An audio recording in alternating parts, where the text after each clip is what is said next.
pemirsa, apa kabar Anda hari ini? Semoga selalu sehat di masa pandemi dan selalu bersemangat untuk menjalani aktivitas.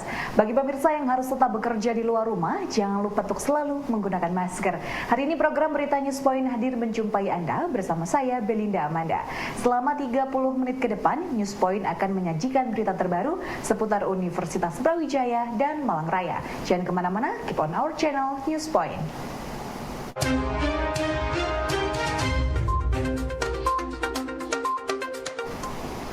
Pemirsa, pengembangan potensi di desa-desa pesisir Jawa Timur membutuhkan data pemetaan sumber daya.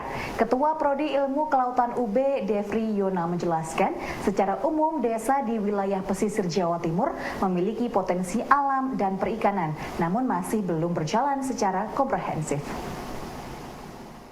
Keberadaan sumber daya gitu ya yang belum terpetakan secara komprehensif gitu. Jadi kalau yang kami pantau selama ini adalah desa mungkin kadang-kadang berjalan sendiri-sendiri gitu ya di dalam desanya itu sendiri untuk mengembangkan sumber dayanya. Misalnya kalau nelayan budidaya, ya udah akan melakukan budidaya. Nelayan hanya akan terfokus kepada aktivitas pribadinya. Nah, yang dibutuhkan oleh desa adalah bagaimana bisa memetakan keseluruhan sumber daya yang mereka miliki gitu di dalam desa itu. Sehingga nanti saat ditanya gitu, potensi apa yang bisa digali, potensi apa yang bisa dikembangkan di suatu desa, desa ini memiliki data real untuk bisa berkata, kami punya potensi ini dan kami akan mengembangkan ini gitu. Nah, kebutuhan data ini mungkin yang sampai saat ini masih belum banyak bisa dipenuhi oleh desa ya, bisa jadi karena memang kekurangan sumber daya untuk konteks itu gitu ya, sehingga akhirnya kerjasama antara desa dengan institusi pendidikan saya pikir sangat baik untuk membantu mengatasi masalah itu, ketersediaan data gitu, karena zaman sekarang kayaknya apa-apa harus berbasiskan data seperti itu ya. Jadi harapannya dengan program studi ilmu kelautan bisa bekerja sama dengan desa, kita bisa membantu untuk memetakan, mendata potensi-potensi yang ada gitu. Jadi kemudian mahasiswa mungkin mendapatkan teori di kampus gitu ya, cuman implementasinya di lapang belum gitu, sehingga akhirnya sangat tepat kalau misalnya mahasiswa bisa datang langsung ke lapang dan mempraktekkan teorinya. Dan kami juga selalu berkata bukan berarti institusi pendidikan lebih tahu gitu, bisa jadi orang-orang yang di lapang di desa itu lebih tahu secara praktek gitu ya, sehingga kombinasi antara teori dan praktek ini sangat baik untuk membantu mengembangkan potensi. Prodi Ilmu Kelautan UB merancang program dalam rangka Merdeka Belajar Kampus Merdeka di Ujung Pangkah, Gresik. Ketua Prodi Ilmu Kelautan UB, Devri Yona menjelaskan pihaknya sudah bertemu dengan ketiga kepala desa, yakni Pangkah Kulon, Ujung Pangkah Wetan, dan Desa Banyu Urip untuk menormalkan bentuk kerjasama pengabdian desa pesisir. Jadi yang kami lakukan kemarin itu dalam rangkaian kegiatan MBKM, Merdeka Belajar Kampus Merdeka.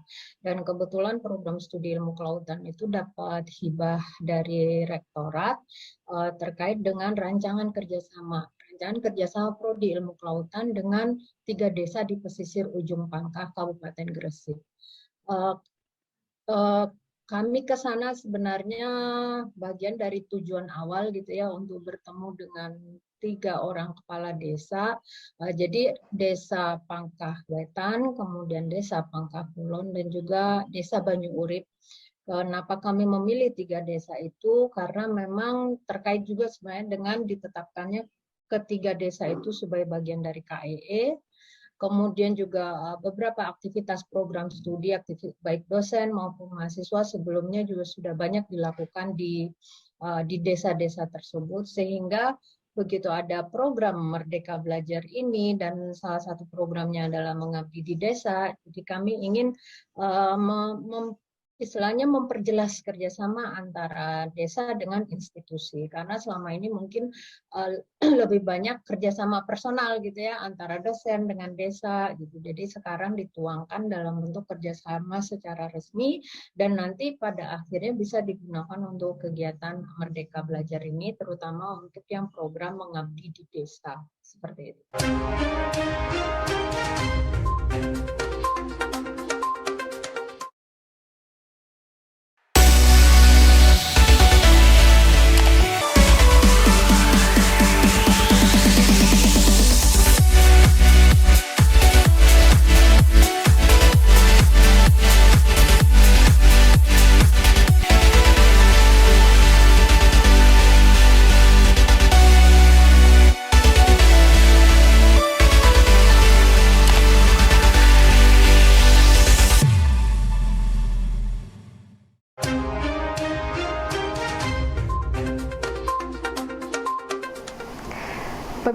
Merancang inovasi teknologi grading dan counting, benih udang berbasis artificial intelligence, integrasi IoT untuk menghitung benih udang. Tim Raja Brawijaya UB berhasil meyakinkan juri dan lolos menjadi juara 2 pada ajang Innovation yang diadakan oleh PT Suri Tani Pemuka. Jadi untuk yang kompetisi yang kami ikuti itu kompetisi Innovation. Innovation itu merupakan salah satu kompetisi dari rangkaian kampus merdeka yang diadakan oleh SCP Java Aquaculture Compete Java Indonesia. Jadi mereka mengadakan kompetisi untuk mahasiswa atau ya mahasiswa khususnya di bidang perikanan. Jadi mereka mengambil tema di bidang aquaculture 4.0. Untuk mahasiswa yang boleh mengikuti itu mahasiswa dari semua program studi, nggak cuma perikanan aja. Jadi di sini ini kan dari Fakultas Perikanan dan Ilmu Kelautan dan membutuhkan kolaborasi atau untuk bisa berkolaborasi dengan teman-teman dari fakultas lain. Jadi untuk yang di tim AINI itu yang Raja Brawijaya nama timnya itu kami terdiri dari 4 fakultas Pak, dari FPIK, dari Teknik Elektro, dari Teknik, terus dari FP dan dari vokasi seperti itu Pak. Maka dari itu kenapa karena banyak dari fakultas di UB, makanya itu kenapa nama timnya Raja Brawijaya seperti itu. Terus untuk kompetisinya itu diikuti oleh 38 perguruan tinggi di Indonesia, mayoritas dari universitas yang memiliki Fakultas Perikanan dan Ilmu Kelautan seperti IPB, UNER, UB, Politeknik Perikanan, Unhas, seperti itu. Dan dari 38 universitas itu, yang masuk ke final itu ada 8 tim, yaitu timnya dari tim UB, tim dari IPB, tim dari UNAIR, tim dari Politeknik, ini lupa satunya Politeknik mana, terus ya udah sih segitu Pak. Dan kemarin itu paling banyak timnya itu dari UB. Dan alhamdulillah dari tim dari UB itu menjadi yang juara 1 sama juara 2-nya dengan perolehan skor itu antara juara 1 dan juara 2 hanya beda 4 poin saja, Pak. Prihatin dengan turunnya ekspor lobster Indonesia yang disebabkan oleh kualitas lobster, mahasiswa UB merancang alat pemantau kualitas lobster berbasis artificial intelligence. Dengan nama SimTester, menurut Ketua Tim SimTester Dery Raffi, timnya berfokus pada peningkatan produksi dan kualitas lobster dengan alat bantu yang dapat mengukur panjang dan kualitas lobster dalam kolam secara real time. Itu bertujuan untuk berfokus meningkatkan produksi lobster laut di Indonesia. Karena faktanya tiap tahun lobster ekspor itu makin menurun di Indonesia. Dan salah satunya karena faktor kualitas lobster. Dan alat kami ini, kami membuat alat yang kami namakan SimTester. Dengan kepanjangan itu sistem pemantau kualitas lobster. Di mana alat ini dapat memantau kualitas lobster di seluruh isi kolam, Pak, menggunakan fitur kamera yang ada pada SimTester ini. SimTester ini dapat memantau kualitas lobster dengan 3 parameter, yaitu warna, panjang karapas, dan berat lobster. Di Indonesia sendiri masih jarang Pak yang meneliti menggunakan image processing dalam menentukan kualitas lobster. Jadi kami menginisiasi gimana caranya agar kualitas lobster itu dapat mudah terpantau. Karena dalam penerapan yang konvensional, itu hanya menggunakan alat ukur biasanya. Itu seperti alat ukur panjang, terus alat ukur berat, dan itu kan harus ngangkat lobster satu persatu dari atas kolam, dan itu tentunya memakan waktu yang lama. Sedangkan dengan SimTester, hanya dengan menerapkan alat itu di pinggir kolam, dan alatnya itu nanti akan memantau seluruh kualitas lobster yang ada di kolam, tanpa perlu mengangkat lobster ke darat, yang tentunya akan mengganggu habitat lobster. Pemirsa, Kampung Keramik di Noyo sedang bersiap untuk mengikuti event virtual kampung tematik di Kota Malang yang akan digelar pada bulan Oktober mendatang.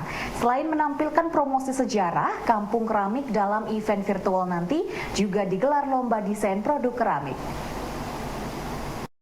Rencana kegiatan tanggal 16 Oktober, kemudian dikemas di dalam event virtual, dan nama kegiatannya Festival Keramik di Noyo, tahun ini yang keempat.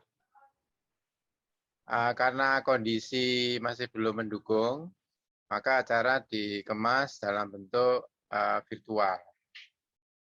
Di virtual ini tentunya kita mempersiapkan beberapa kegiatan, kita buat video nanti untuk konten acara virtual tersebut.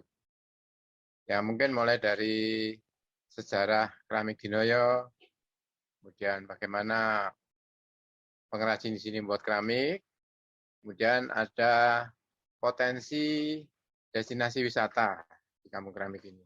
Harapan kami juga di acara ini kerjasama dengan beberapa pihak, termasuk kerjasama dengan UB, kepedulian UB terhadap lingkungan, di mana kampung wisata kami kan berada di sekitar kampus UB. Sebenarnya kalau kondisinya normal, itu ada kegiatan lomba membentuk keramik, kemudian ada lomba mewarna keramik, untuk anak-anak sekolah, termasuk masyarakat umum. Tapi karena kondisi tertentu, sehingga di acara virtual. Namun di tahun ini tetap ada lomba, tapi lomba desain produk keramik. Rencana nanti lomba desain ini ada 2 kategori. Yang satu membuat desain produk keramik yang orientasinya merupakan produk merchandise UB. Kemudian yang kedua nanti lomba desain keramik untuk pengembangan diversifikasi produk kerajinan keramik di Noyo. Mungkin nanti di acara itu tinggal penilaian dan pengumuman. Harapannya hasil karya desain itu bisa diproduksi oleh pengrajin di kampung wisata keramik di Noyo.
Pemirsa, pengrajin keramik di Noyo melihat hobi berkebun tanaman hias masyarakat saat pandemi menjadi sebuah peluang untuk membuat pot dari keramik dengan desain yang unik dan lucu.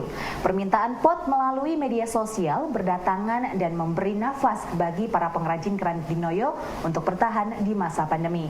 Hal ini disampaikan oleh Haji Samsyul Arifin, Ketua Pokdarwis Kampung Keramik di Noyo. Kita akui memang kondisi pandemi ini berpengaruh terhadap menurunnya permintaan hasil produksi. Terlebih menurunnya kunjungan wisata. Dan itu kita maklumi karena pengaruh dari pandemi ini kan ke semua sektor. Tapi bersyukur beberapa masyarakat, konsumen itu tidak keluar rumah, di kegiatan di rumah, tetapi melahirkan ide-ide untuk hobi. Dan sekarang banyak masyarakat yang hobi menanam tanaman hias, bunga. Nah itu kan membutuhkan pot bunga yang unik-unik. Akhirnya ada permintaan dengan sistem pemesanan dan pengiriman melalui media sosial, ya, yang mungkin melalui Instagram, Facebook maupun WA. Harapannya ya kondisi sudah bagus, tapi tetap di sini difasilitasi protokol kesehatan, kemudian wisatawan mulai berkunjung. Namun demikian ada beberapa konsumen itu yang pengecer, biasanya pesan dijual lagi di beberapa kota. Permintaannya sih menurun, tapi masih ada permintaan. Pemirsa, Universitas Brawijaya mematangkan persiapan penyelenggaraan KMI Expo 2021 yang akan dilaksanakan pada 17 hingga 21 November 2021. Melalui fokus group discussion, pada hari ini dibahas berbagai kemajuan proses penyelenggaraan Expo yang akan diikuti oleh 203 universitas se-Indonesia. Acara fokus group discussion hari ini salah satunya adalah membahas tentang progress report dari persiapan acara KMI Expo yang ke-12 tahun 2021 yang akan diselenggarakan pada tanggal 17 sampai 19 November 2021. Ya. Pameran kewirausahaan ini adalah pameran yang merupakan puncak acara dari beberapa acara kewirausahaan yang saat ini sedang dinilai oleh Belmawa. Jadi ada KBMI atau kegiatan berwirausaha mahasiswa Indonesia, ada non-KBMI atau umum, kemudian ada akselerasi startup mahasiswa Indonesia, dan yang terakhir adalah pendampingan wirausaha mahasiswa Indonesia. Jadi nanti ada awarding yang sudah dipilih 5 terbaik dari seluruh Indonesia. Rangkaian acara nanti meliputi basar dan pameran yang akan diadakan secara blended, jadi ada yang online, ada yang offline di Universitas Brawijaya terutama. Untuk skema yang lain akan dilaksanakan secara offline. Ya, termasuk nanti ada sarasehan antara lain sarasehan Forkomawa, jadi forum wakil rektor bidang kemahasiswaan seluruh Indonesia. Kemudian ada sarasehan untuk pendamping wirausaha mahasiswa Indonesia, dan kemudian juga ada sarasehan International Student Entrepreneur Network. Untuk yang berpartisipasi sampai saat ini, untuk yang sudah didanai dari seluruh Indonesia untuk kegiatan berwirausaha mahasiswa Indonesia ada 537 kelompok yang sudah didanai. Kalau diklasterisasi menjadi 203 atau dari 203 universitas di seluruh Indonesia, baik perguruan tinggi negeri sejumlah 56, kemudian perguruan tinggi swasta sejumlah 146. Yang menjadi unggulan pada acara ini nanti adalah intinya pamerannya, jadi dari UB sendiri akan menampilkan produk-produk unggulan yang sampai hari ini merupakan produk yang sangat fenomenal. Jadi dari adik-adik mahasiswa yang sudah produknya sudah mencapai omset 1 miliar ada, itu akan ditampilkan semuanya. Dan kemungkinan besar memang masih tentatif, tetapi sudah direncanakan akan dihadiri oleh Presiden Republik Indonesia. Gelaran Expo KMI 2021 yang akan diselenggarakan di Universitas Brawijaya secara virtual dipersiapkan secara matang oleh UBTEK. Redi Eko Prasetyo dari UBTEK menjelaskan nantinya Expo virtual ini dirancang 360 derajat dengan tetap menampilkan kekhasan UB sehingga pengunjung akan merasakan atmosfer kampus UB dalam pameran tersebut. Ya, kami dari UBTEK, yaitu sebuah unit teknologi yang di bawah Badan Usaha Akademik, kami dipercaya untuk membuat sistem dari Virtual Expo KMI 2021 yang insya Allah akan dilaksanakan di bulan November. Dan yang kami siapkan, kami lagi mempersiapkan pembuatan proses modeling Jadi 3D modeling 360 dan yang kami siapkan untuk sekitar 300-an peserta ya secara online dan juga bisa diakses oleh publik.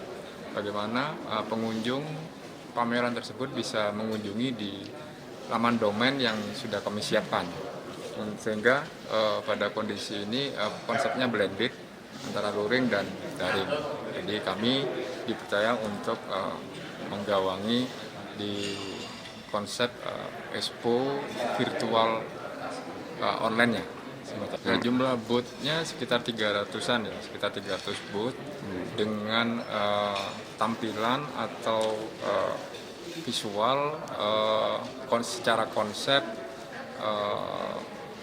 futuristik dan berbasis kearifan lokal. Jadi itu akan kami mix secara konsep itu dan untuk menampilkan identitas dari virtual tersebut, kami tetap akan menggunakan menghadirkan idiom-idiom entitas Brawijaya. Artinya, yang kami munculkan salah satunya adalah ikon Brawijaya dan di situ sehingga pengunjung terasa betul seperti di Universitas Brawijaya. Pemirsa, informasi tadi sekaligus menutup perjumpaan kita hari ini. Jangan lupa untuk selalu menyaksikan News Point setiap hari pukul 19.30 waktu Indonesia Barat hanya di UBI TV, Televisi Pendidikan Universitas Brawijaya. Saya Billy Damada dan seluruh kru yang bertugas pamit undur diri. Tetap patuhi protokol kesehatan, wajib menggunakan masker. Terima kasih dan selamat beraktivitas.